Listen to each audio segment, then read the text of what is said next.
Next is our Personnel Advisory, Superintendent Advisory Council. So the district has used for probably the last 10 years. Actually, I think that this started 2 years before me when Dr. Barnett was serving as the interim. The Superintendent Advisory Council model is used to assist with the development and implementation of district programs, projects, and initiatives. I usually will request board members to attend and participate, along with members of the administration and staff. And then at the monthly meeting, usually at the committee of the whole, myself and the participating board members will report out on the discussions and what we are working on in that advisory council. This is a little different than board-appointed committees. The Superintendent Advisory Council, this provides a little more flexibility to actually do like a working group. And then what we've done in the past, if there is a big or a large initiative that the board is looking to have a standing board committee, that's something that the board president appoints and receives feedback from the board, and then they have a standing board committee.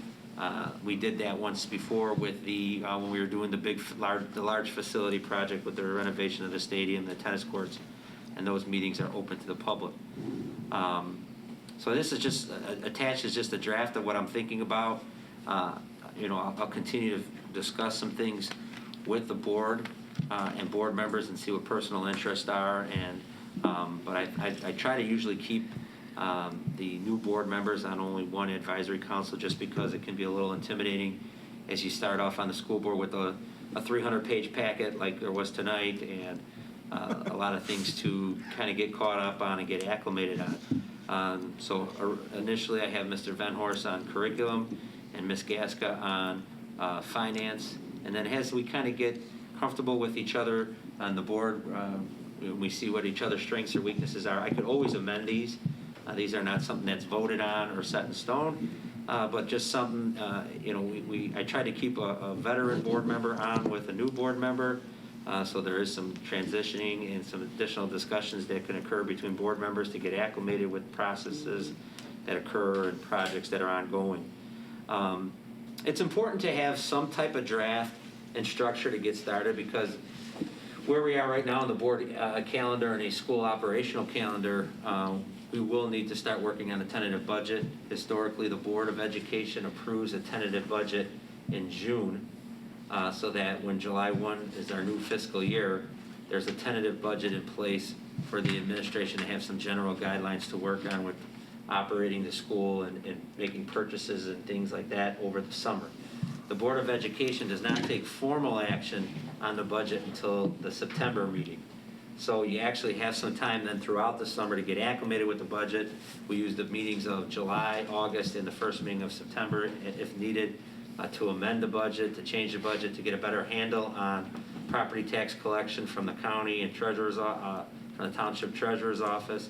So I don't want anybody to think these are something that has to stay in place like 2 years. It's something that could be flexible, and we could move around a little bit if we start working on something more specific that aligns to another board member's strengths.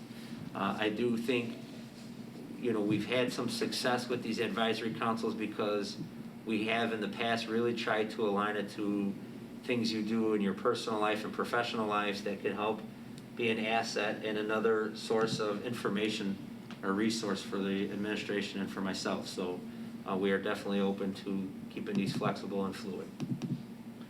Does anybody have any questions or discussion on the tentative draft I put in the packet? No question on that, but just a question for Ms. Zalis. Would you like me to continue being the IASB representative?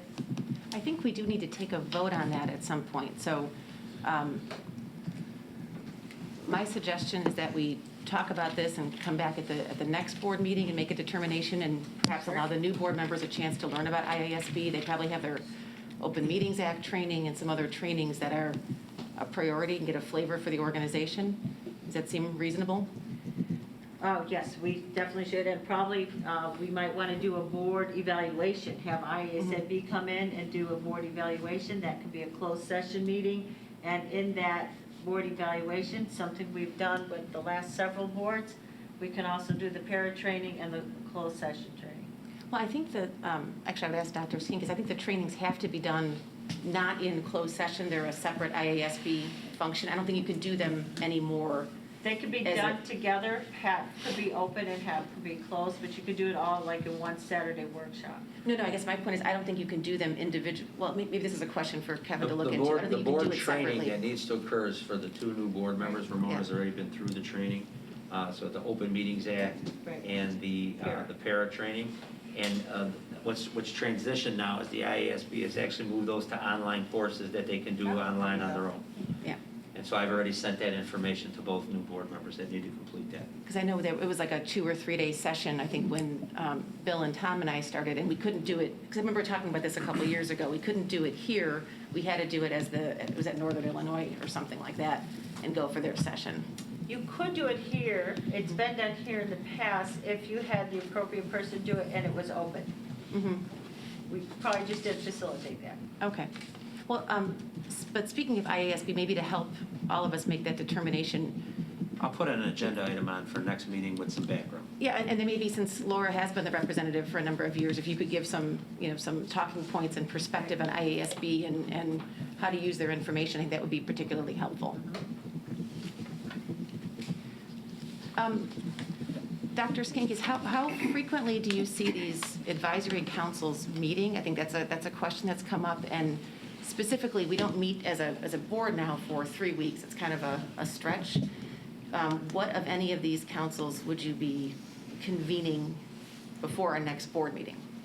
So the only 2 that would possibly need to meet are the Curriculum Council and the Finance Advisory Council.